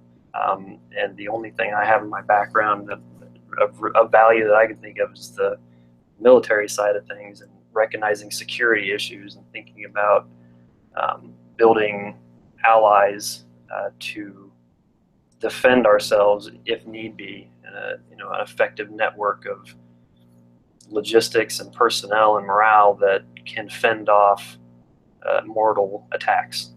And that's where I see myself going, is it's at least on my side project, with what I'm doing personally. So I guess that's kind of where I wanted, or at least part of what this conversation kind of sprang from, is that like I see a real threat out there, and I justify this threat based on, you know, X, Y, and Z. I don't perceive that to be. I don't see very many others perceiving that a threat in the anarchist voluntarist communities. So if I'm the enemy in one situation, but yet there's this big gap of people, big gap where people are literally killing people, civilians and innocents, you know, where it doesn't compute to me. So I guess that's kind of how that sprung about. Yeah. Well, I don't know if this directly addresses responds to that, but for me, I've been developing this model for a while now that you know, just on how do you approach ideologies, how do you approach people, and you know, I think so. Anarchists, typically philosophical anarchists, they got the non-aggression principle, they got the principle of self-ownership. You know, we got all these lovely philosophical principles that make it really easy to think about things in the abstract. And that's good. That's a very good thing. If you can't think in the abstract, you can't think in the concrete either. And so that's good, but then I think they're bad about figuring out what's necessary to map those abstractions to a real life situation. Because it's not always obvious and simple. The real life is messy. There's history, there's obligations and promises, there's tendencies and biases and all of this stuff that mixes in, and you know, it does affect, you know, I can talk about what is the right and wrong thing to do in this abstract, desiccated mathematical construct land that I've got in my head. But now, you know, address that in the real world. Yeah. The real world has so many more variables. And my mathematical construct land didn't have that many variables.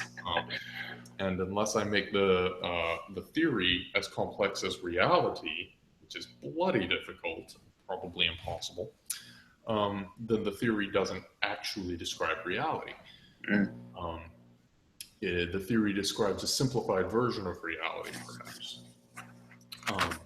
And so you got to be real careful with that. And so, you know, let's take.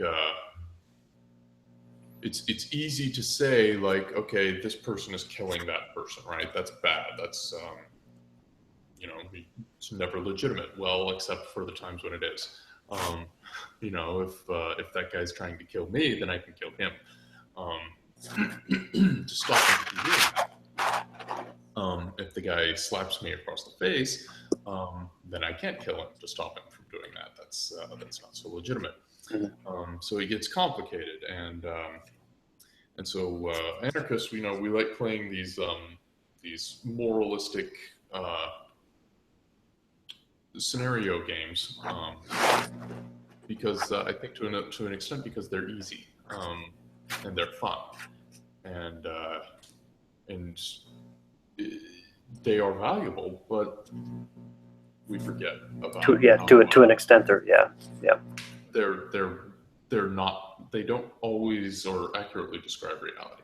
And it's very rare to find a situation in reality that is so simple that it actually fits that simple model. And so when you're judging, when you're judging a person, ultimately it really does boil down, I think, to those simple models. But an ideology is tricky, and a culture or a group, a community, very, very tricky. To a large extent because groups can decide to do voluntarily just about anything. I mean, if a community comes together and says, if any of us crosses this yellow line here, then that's punishable by death. And they all agree, like, okay, we will be bound by those rules. Then if somebody crosses that line, you can kill them. And then if you don't kill them, then your life is forfeit for disobeying the rules. Yeah, exactly. And I mean, people can create whatever they want. Now, it may or may not be smart to create that. It may or may not be smart to do that. But that's not what the point is. The point is you can create it.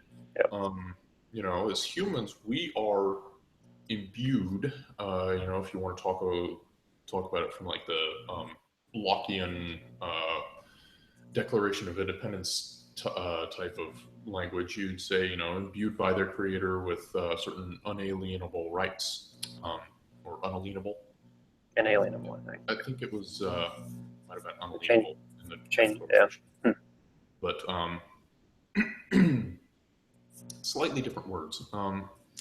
And anyway, so the point there is everyone, all humans, are given this certain amount of power, and part of that power is you get to build whatever you can. And some of those things might not be smart to build. You know, you can build an atomic bomb. Is it smart to do it? That's a different discussion. Very different discussion. But you can do it. Yeah. You're a human. You are given that much power. Use it wisely. And so as an individual, it is pretty simple. As an individual, when I'm just thinking of myself and what I can do and what's right and wrong for me, it's really pretty simple from an a priori, you know, standpoint. But then you actually start building things, and it gets much, much more complex. And when a community comes together and they say, you know, they set up the rules and they say, if you cross the yellow line, like, you don't get to do that, and there are punishments. And you know, if you cross it once, then it's a fine. If you cross it twice, then we put you in jail for a while. And if you cross it 3 times, we kill you. You can set that up and say, like, hey, we all think that it's in our best interest to follow these rules. We're going to codify them and say these are the rules. You can do that, and it becomes legitimate because you're a human. You're allowed to. You're given that much power. Use your own responsibility. So, like, if the Muslims want to go and set up Sharia law and say we're going to follow these rules, great, more power to them. It may or may not be a good idea, but they're allowed to do it. And pretty much any social organization system, communism, socialism, you name it, they can set up whatever rules they want. Capitalism, you can set up whatever rules you want.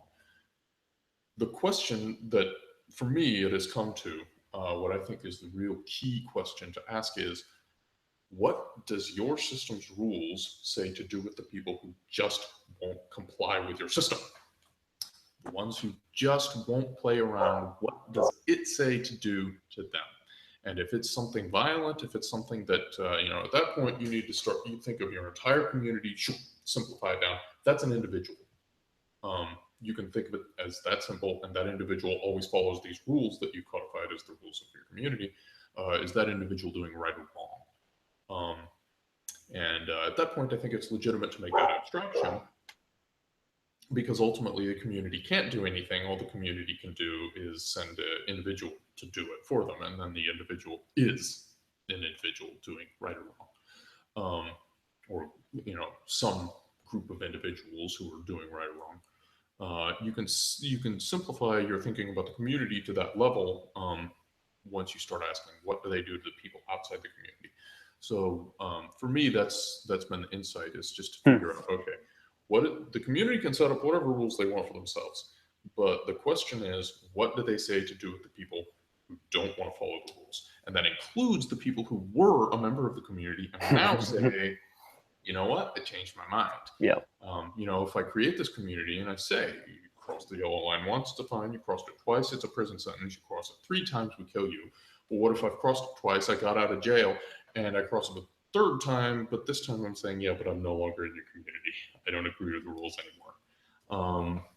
Now you don't get to kill me, right? Or do you? Can I just, you know, opt out like that? You know, is there some process that needs to happen first? It's difficult.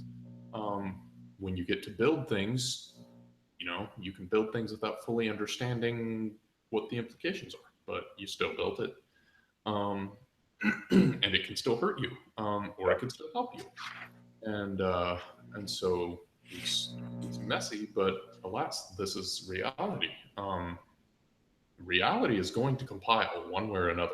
It's all consistent. Even if what you built in it, your ideas for that aren't consistent, what you built is consistent, and it will do what it's built to do. Even if it will do what it's built as doing, not necessarily what you as the creator intended for it to do. This comes from my mindset as a programmer. I think of the world in programming terms, right? And if I write a program, that program will do what I wrote it to do. It won't do what I wanted it to do. It'll do what I wrote it to do. My job is to get those two to be the same thing. But ultimately, it'll do what I wrote. And if what I wrote is wrong, if what I wrote kills people, it's still going to do it. And so you've got to be very careful about the systems you create. But on the other hand, I mean, as a human, you don't have the choice not to create. Although a lot of people are trying to have that choice, right? I mean, anytime you try to delegate your moral authority and your creative authority to someone else, which is what you do when you say, okay, well, I'm just going to follow the orders and just do my job. That's what you're trying to do, but you can't actually do that. You are instead inviting the moral consequences of the actions that somebody else told you to take onto yourself. That's obviously not a very good idea, but dangerous game to play there. If you don't understand that you simply can't do that, you simply cannot delegate moral authority or your moral authority over yourself. You cannot delegate that to someone else. If you don't understand that, and you try to do it anyways, well, you built something. It's going to do what it does. Anyway, so to come back, the key point I think was you can come up with a community and say the rules are whatever we want. If you decide we want to stone gays, then I can't imagine a single gay person who would ever agree to those rules. But if he does, then he's bound by it. I mean, historically, there are situations. You know, what originally got me thinking about this was the story of Socrates. And his execution, because, you know, they, let's see, what was it?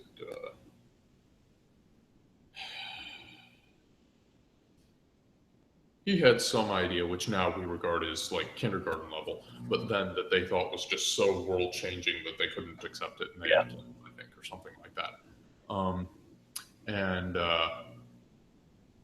So they decided to execute him, and he was actually like, I heard not so long ago that somebody actually went to him and said, like, hey, just leave the city, and they're not going to follow you. They're not going to try to kill you.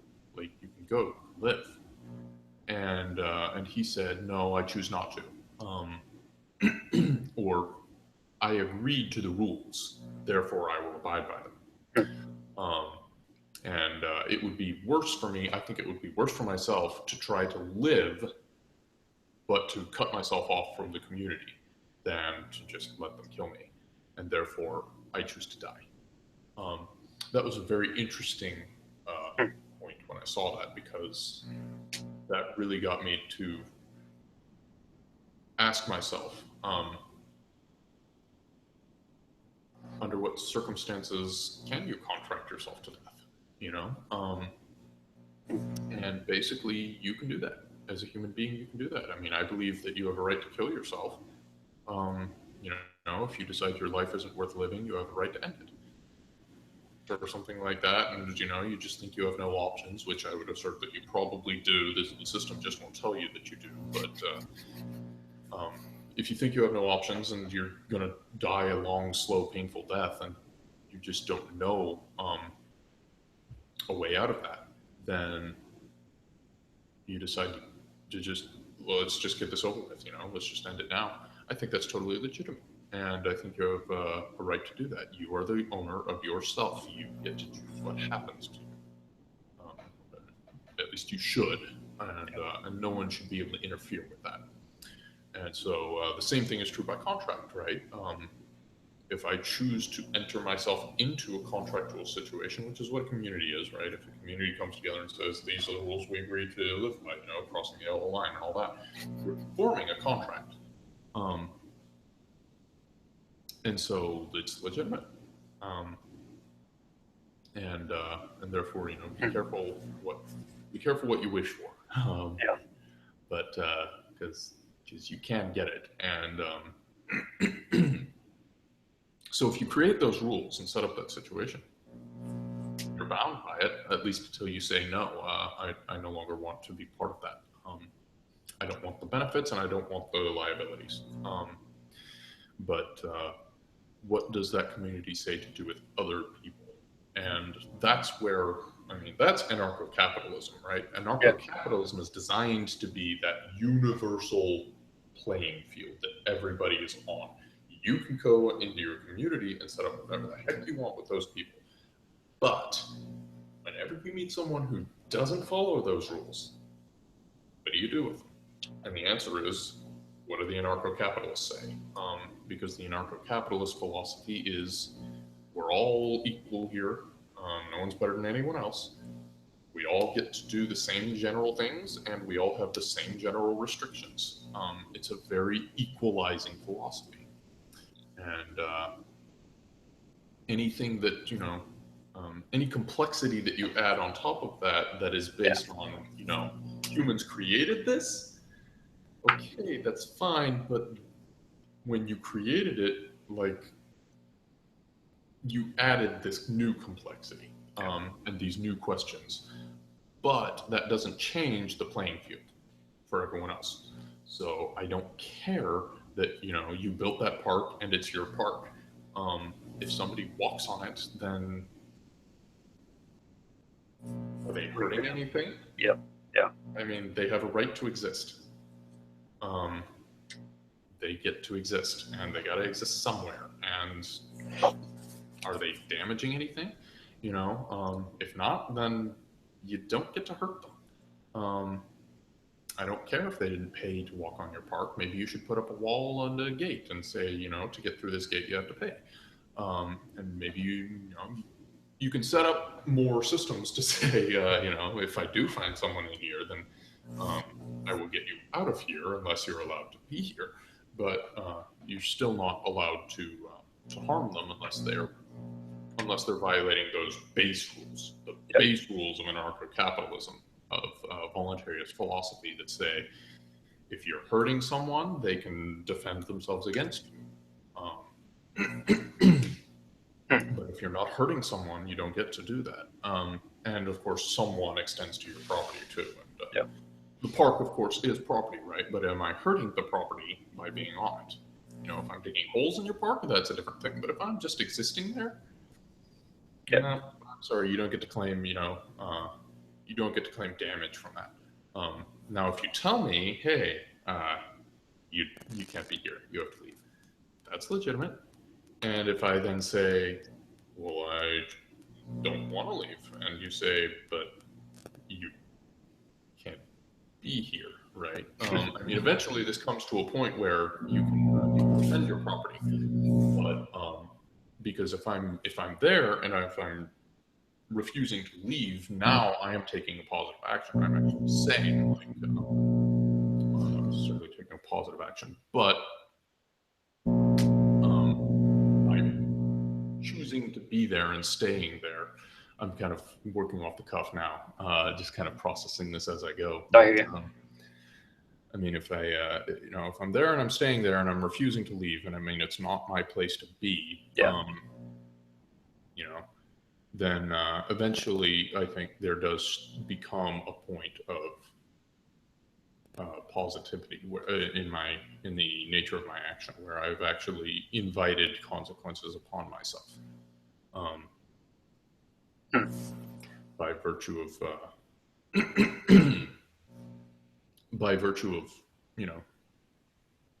refusing to comply. Eventually I am causing damage, right? I think there's a certain degree of ignorance that we have to be that we have to cater to. You know, if they didn't know they were doing harm, then we cannot, you know, and that goes back to like common law, right? Common law actually said, the different components. There's like mens rea, there's, I don't remember, but there's like the guilty action. There has to be, in order for there to be a crime in common law, right? There's a guilty action, which is the actual thing you did that was bad, the murder itself or the theft, you know. And then there has to be the proof of the guilty action, proof that the crime occurred. And then you also have to have the proof of malicious intent. If you cannot prove that they meant to do harm, then you couldn't prove that there was a crime. And I think there was a caveat there for negligence. If, well, I didn't mean to do harm, but I should have known better. I remember some contract law, fun stuff.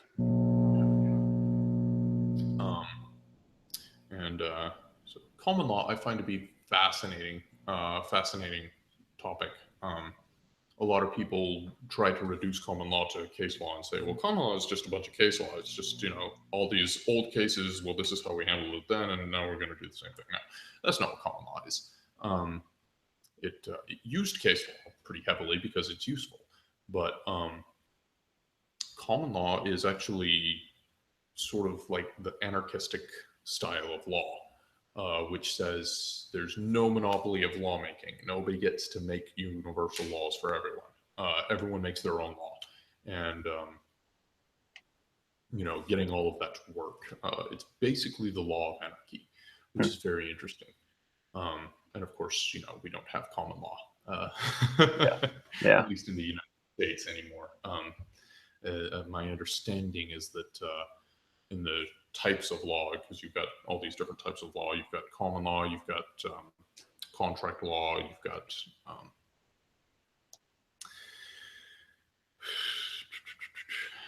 I don't remember. There's a whole set of types of them. But one of them is admiralty law, which is the law of the sea, which is like, you know, you're on somebody's ship, right? And the captain is basically God on that ship.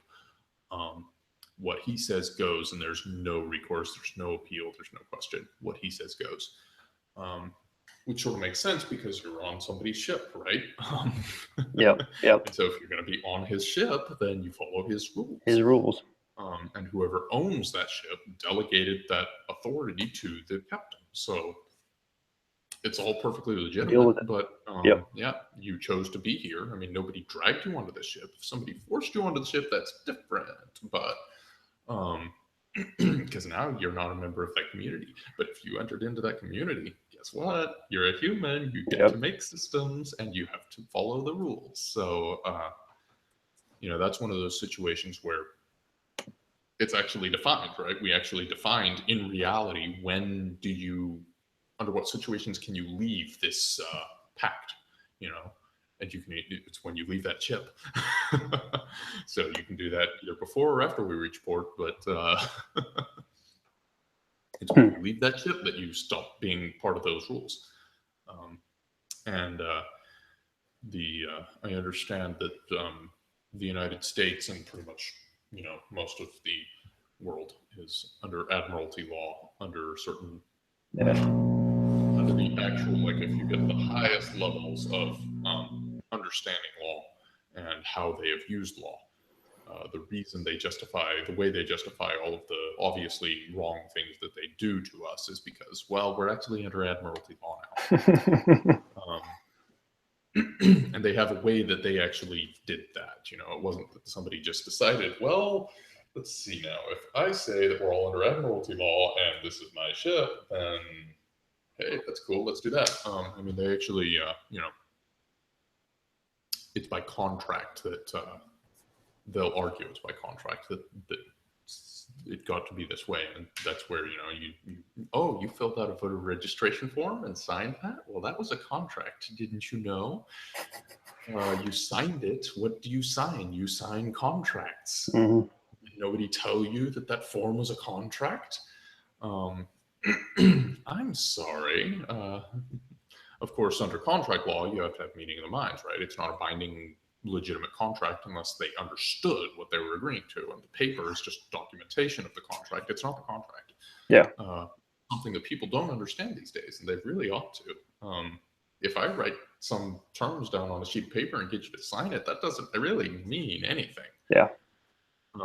If you want to enforce that contract, you have to first prove that I understood, that you and I both understood and agreed to the terms. And if you can't prove that, to a reasonable extent that we understood and had a meeting of the minds on that contract, that there is no contract, you can't enforce it. Yeah, the contract law is really eye-opening when I first started taking those. I really enjoyed that stuff. Yeah. But you're probably ought to get going here pretty soon. But your paradigm about what communities do with others, or what they do with people who try to leave the community. I think that's very interesting from my perspective, just as a paradigm, as something you can apply to real life situations and figure out, what's the end result here, what's that going to look like. And I think that's a really useful framework that you can input things and get some interesting outputs from. And I think with all the things that you were saying, I was inputting what I know about Islam, and the outputs that I were getting were not positive. So yeah, that's one of those things that stuck out at me. But yeah, and I am very skeptical of Islam. I try to give it the benefit of the doubt, but I have seen things that quotes from the Quran and stuff like that I'm just like, yeah, I don't see how you can come back from that. Yeah. But then I've seen some out of context quotes from the Bible that sound pretty darn similar, and so it's like, well, yeah. Sometimes you got to ask the question: is this quote? What is this quote talking about? It's an out of context quote, right? That's the point. Yeah. Is this quote talking about what the community rules are, or is it saying these are the universal rules? Mm-hmm. It's an important question. Because like if you take stoning gays in the Old Testament, right? Those are the community rules. You remember that community, you agreed to those rules. Yep. And if you didn't want to agree to those rules, if you wanted to go be gay and be safe, then find some other scenario, but you can't be here. Yeah. And so there is an anarchist sense in which that was a legitimate law. Of course, the anarchist argument would be, but you can't enforce that on others. You can't say to the gays you have to be a member of this community. And if somebody, gay, like, yeah, I'm gay, you caught me, but and now you're trying to stone him, and he's like, yeah, but I just want to leave. Yeah. I just want to leave. I'd rather not be a member of this community than die. And you gotta let him go. Town, yes, come back, whatever, but you got to let him leave. He's no longer a member of the community. He's no longer subject to the rules. So you've always got to be very careful. What are we talking about?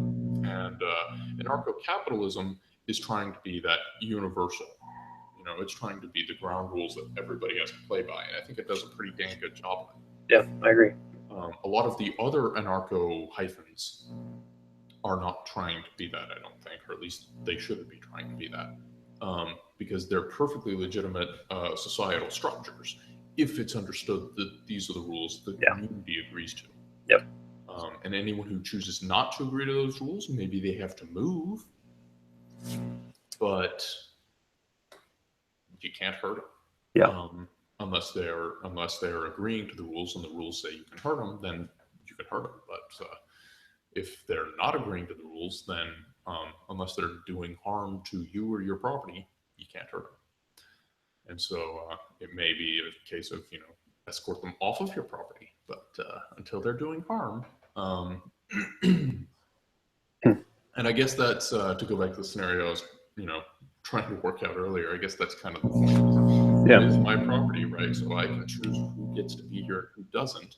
I can't hurt you, but I can safely escort you off. Yeah. And if you refuse that refusal is a positive action. You are saying, like,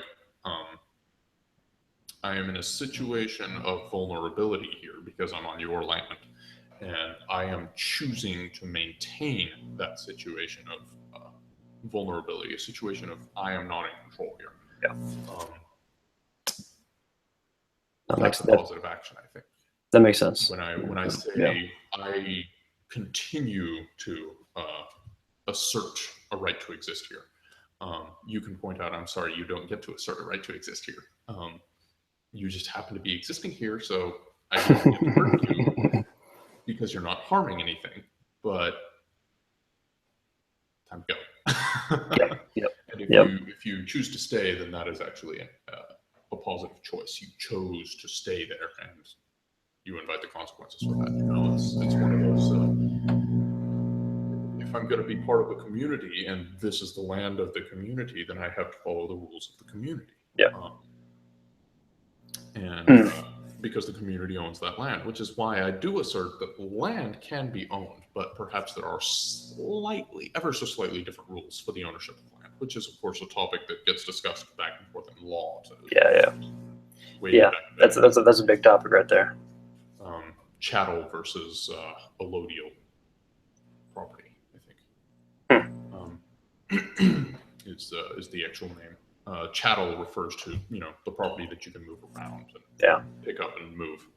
Allodial title refers to, I don't think allodial is the right word. Allodial refers to the level of ownership, but I think you can have allodial title to chattel as well. I don't remember. It might just be land, or no, there's a word for it. I can't remember. Yeah. I think I heard it when I was, you know, the contract law class that I've had, but I can't remember. The stuff that you cannot move, you know, like a house or a piece of land, that's under common law, it had slightly different rules. And historically, my model has been to give those exactly the same rules as chattel. Well, and I think it basically does boil down to the exact same rules as chattel. It's just the situation is a little bit different. The rules are the same, the situation is different, right? Because an airplane is chattel. But people can be on an airplane, in an airplane, where they can't easily get out. I have to let them out. And when that situation arises, you know, if I find a stowaway on my plane or something like that, well, as long as he's not hurting anything, I have to take him safely away. But if he refuses to leave, then now I have a right to defend my property. I always had the right to defend my property, but he wasn't damaging it. Whereas when I tell him, I'm sorry, but your being here, I perceive as damage. And it's my property, so it's my decision. I get to pick what constitutes damage and what doesn't. Interesting. At that point, which is also a very interesting rabbit trail to go down when just the discussion of like what constitutes damage to property, right? Because you know, if you've got some you know, let's say you've got let's keep it simple, you've got a sheet of paper sitting somewhere and there's a mark on it, you know, and I erase the mark. I think that I'm increasing the value, you know, I'm doing the opposite of damage. But it's your piece of paper, you get to decide. And if you decide, no, that was supposed to be there, you just damaged it. I mean, is anyone going to argue that I didn't? We can argue the damage is trivial, sure. But ultimately, the owner gets to decide what is good and what is bad. On the other hand, take a different situation, you know, you're sitting in your house and I break the window. Well, we would assume that that was damage that you would be very angry about. But what if right after breaking the window, I yell, "Hey, dude, there's a fire upstairs," or you know, in your daughter's room or something like that. You know, like I could have gone to the door and knocked and waited, but this was urgent. All of a sudden, you may decide that breaking that window wasn't damage. Makes sense to me. You're glad I did that. So that's a very interesting thought experiment, right? Who gets to define what damage is? Which again, we go back to common law. Everyone makes up their own law. I think we could take an interesting path down a future conversation and merge some of the global implications of some of these conversations and how they play out. Excuse me. No, I got to get running, but okay. Yeah, that was a very interesting conversation, informative. Yes, learned a lot. But yeah, it's like so I think all right, you want to try to do another conversation like this sometime? Maybe we can get a third person on here and get some back and forth going. Maybe get some fiery disagreement and see where we stand. I'd be all in favor of that. All right, cool. Well, you do the recruiting. You probably I'll try, but I'll keep an eye open. But I'm sure you got some interesting characters in your Rolodex. At the very least, there's the other guys at work. Will, I'm pretty sure, would be interested, and Adam might be. Will and I have thought about for a long time putting together a podcast sort of like this, where we just have conversations and record them. Adam was historically, those are the other two guys in my company, follow my vote. And Adam was historically not that interested in being a part of it, but he thought it was a good idea. More recently, he's talked about actually being a part of it, but we still never actually done it. We have actually one episode that we recorded, Will and I, but we never published it. Midway through, the connection went bad, and so I was going to go. That's never fun. Yeah. But never actually did it, and it's probably just as well because that episode was me describing to him a model for property rights that I'd come up with, and I no longer particularly favor that model anyway. So just leave it. Reasons for everything, yeah.